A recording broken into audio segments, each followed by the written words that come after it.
एक चुनाव में लड़ना है। इस देश के नागरिक हैं और देश की नंबर की पार्टी है। देश की नंबर की पार्टी आप धूल चटा के आए उत्तर प्रदेश से। मैं धूल चटा दिया आपको और धूल चाटने के बाद आप कर रहे हो, खिसिया रहे हो ना। ये खिसिया रहे हो, खिसिया रहे हो। क्या है सारे सीटें हार गए, दिल्ली सारे सीटें हार गए। क्या आपकी बपौती है? दिल्ली राष्ट्र की राजधानी है, हर आदमी का अधिकार है ना लड़े भारत के नागरिक। सीधे अनुराग भदौरिया अब आपके पास आते हुए, हालांकि आप लोग दिल्ली में चुनाव तो नहीं लड़ रहे हैं, लेकिन बड़े जोर शोर से आप लोगों की ख्वाहिश है कि अरविंद केजरीवाल को दिल्ली में जीत मिले। अभी जो 15 घोषणाएं जारी की गई हैं, 3 के लिए बाकायदा माफी मांग ली है, इस पर मिलेंगे क्या वोट अनुराग भदौरिया जी?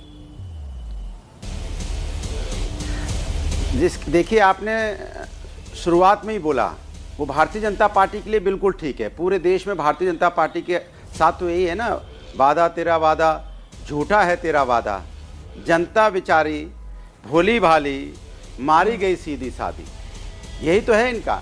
ये पूरे देश के साथ इनका तो झूठा ही वादा है, प्रदेश को तो छोड़ ही दीजिए। ये कितनी साफ गोई से बोल रहे हैं। दिल्ली में तो आम आदमी पार्टी की सरकार है, आपकी भी है, आप भी उसमें आधी सरकार के हिस्सेदार हैं। आपकी भी जिम्मेदारी कुछ बनती है कि कोई जिम्मेदारी नहीं बनती है? अरे आम आदमी पार्टी तो कह रही है कि जो काम नहीं कर पाई उसके लिए बता रही है। आपने तो कोई काम ही नहीं किया, तो आप ये भी नहीं कह सकते कि हमसे कुछ काम छूट गया है। तो जो कोई काम करता ही नहीं उससे काम छूटेगा कहाँ? और जब आप अपनी बात नहीं गिना पाते हो तो व्यक्तिगत आ जाते हो। तो व्यक्तिगत का जवाब भी कैसा व्यक्तिगत मिला तो वो भी अच्छा नहीं लगता। हम लोग नेशनल टीवी पे बैठते हैं, व्यक्तिगत क्यों बोलना? आप पूरा देश आपका ही है। हम चुनाव लड़े ना लड़े, इस देश के नागरिक हैं और देश की 30 नंबर की पार्टी है। देश की 30 नंबर की पार्टी आप धूल चटा के आए हैं उत्तर प्रदेश से। मैं धूल चटा दिया आपको और धूल चाटने के बाद आप कर रहे हो, खिसिया रही कर रहे हो ना। ये 10 साल से बाहर खड़े हो और खिसिया के क्या है? सारे सीटें हार गए, दिल्ली सारे सीटें हार गए उपचुनाव में। क्या आपकी बपौती है? दिल्ली उपचुनाव में हार गए। राष्ट्र की राजधानी है, हर आदमी का अधिकार है। यही ना लड़े, भारत के नागरिक हो गए, सबको पता है, सबको पता है ओपिनियन दे। लेकिन यहाँ विधानसभा के चुनाव भी होते हैं, तथ्य लेके आइए। यहाँ विधानसभा के भी चुनाव होते हैं, हमले बोलना। यहाँ विधानसभा के चुनाव होते हैं जहाँ आप गाली गलौज करना, एक पार्षद की सीट नहीं करना, यही आपका एक पार्षद की सीट नहीं है। इसलिए करना पड़ता है कि आप न 3 में न 13 में, और यहाँ आके जो चिल्लाते हो, आप उत्तर प्रदेश में बात करो। उत्तर प्रदेश में 10 साल से क्यों बाहर चले गए? 10 साल से बाहर क्यों खड़े हुआ? 4 चुनाव हार चुके हो और क्या चाहिए तुम्हें वहाँ? उत्तर प्रदेश में तुम्हारी पूछ नहीं है। आपका उत्तर प्रदेश में पूरा हिंदुस्तान जान चुका है। अब आप चिल्लाने से कुछ नहीं होता है, कुछ नहीं है उत्तर प्रदेश में, कुछ नहीं होता है। दिल्ली में चिल्ला रहे हो। आपको दिक्कत इस बात की है कि हम आम आदमी पार्टी को सपोर्ट कर रहे हैं। आपको पता है आम आदमी पार्टी समाजवादी सपोर्ट कर रही है, आम आदमी पार्टी की सरकार दिल्ली का एक मुद्दा नहीं पता है नहीं होता तो आपको मिर्ची नहीं लगती। आपको दिल्ली का एक मुद्दा नहीं पता है पार्टी का दिल्ली में बहुत बाकी लोगों के पास जाते हैं। धीरेन्द्र जी भी हमारे साथ हैं। ठीक है, हो गए तो मैं ज्यादा देर तक नहीं, वो ठीक नहीं लगता है दर्शकों को। ठीक है, अपनी अपनी बारी में बोलेंगे, अपनी अपनी बारी में बोलेंगे।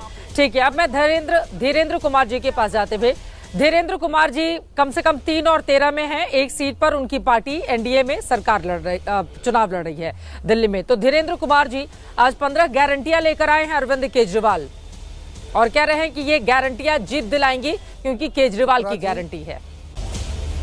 चित्रा जी, 3 और 13 में कम से कम आपने एक कहा है, हम एक हैं। एक इसलिए है कि हमारे मुद्दे एक हैं, दिल्ली को अच्छी सरकार देना, लोगों की बेहतर सुविधाएं देना, इस मुद्दे पर एक है। सीट 1 हो 11 हो कोई फर्क नहीं पड़ता एनडीए में।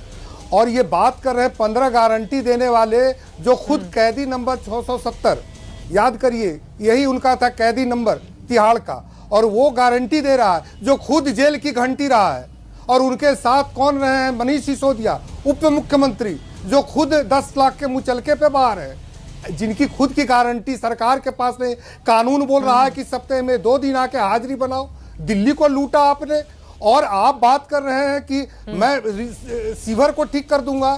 सीवर आप क्या ठीक करेंगे? आपने न रिवर ठीक किया न सीवर ठीक किया। नदियों से नदियों के जोड़ने के बजाय इन्होंने नालों से नदियों को जोड़ दिया और नारकीय जीवन कर दिया। आपने ठीक कहा कि राड़ी के देख लीजिए, मेरी सीट जहां देवली में लड़ रहा हूं, अगर उसके पूरे इलाके में घूम जाए, सड़क नाम की चीज नहीं है। अंबेडकर छात्रों के लिए छात्रवृत्ति की योजना की गारंटी दे रहे हैं, लेकिन उन बदबूदार नालों के पास जिंदगी बसर करने वाले।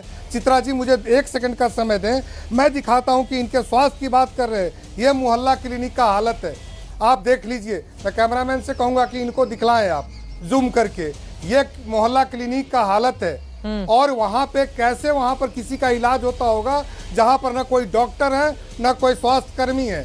दूसरी बात मैं कहना चाहता हूं कि महिला सम्मान की ये बात करते हैं कि महिलाओं के लिए हमने बहुत कुछ किया है। जरा चित्रा जी आप बताइए कि एक महिला को, ठीक है जैसे भी आतिशी को इन्होंने सीएम बनाया है, लेकिन आज स्वयं मंच पर से केजरीवाल जी और सिसोदिया जी कह रहे हैं कि मैं तो जी मुख्यमंत्री बनूंगा और ये तो जी उप मुख्यमंत्री बनेगा। क्या किसी महिला को आप अपने मुख्यमंत्री बनने के लिए आप उनको कुर्सी पर बिठाएं? तो दिल्ली की महिलाओं को ये सब बातें समझ में आ रही है। जिस तरह से जिंदगी उनका आपने नारकीय किया है, जिस तरह से सम्मान न करके पहले से ही आज ही आतिशी को अपमानित करने का उन्होंने फरमान जारी किया, ये गारंटी की बात कर रहे हैं।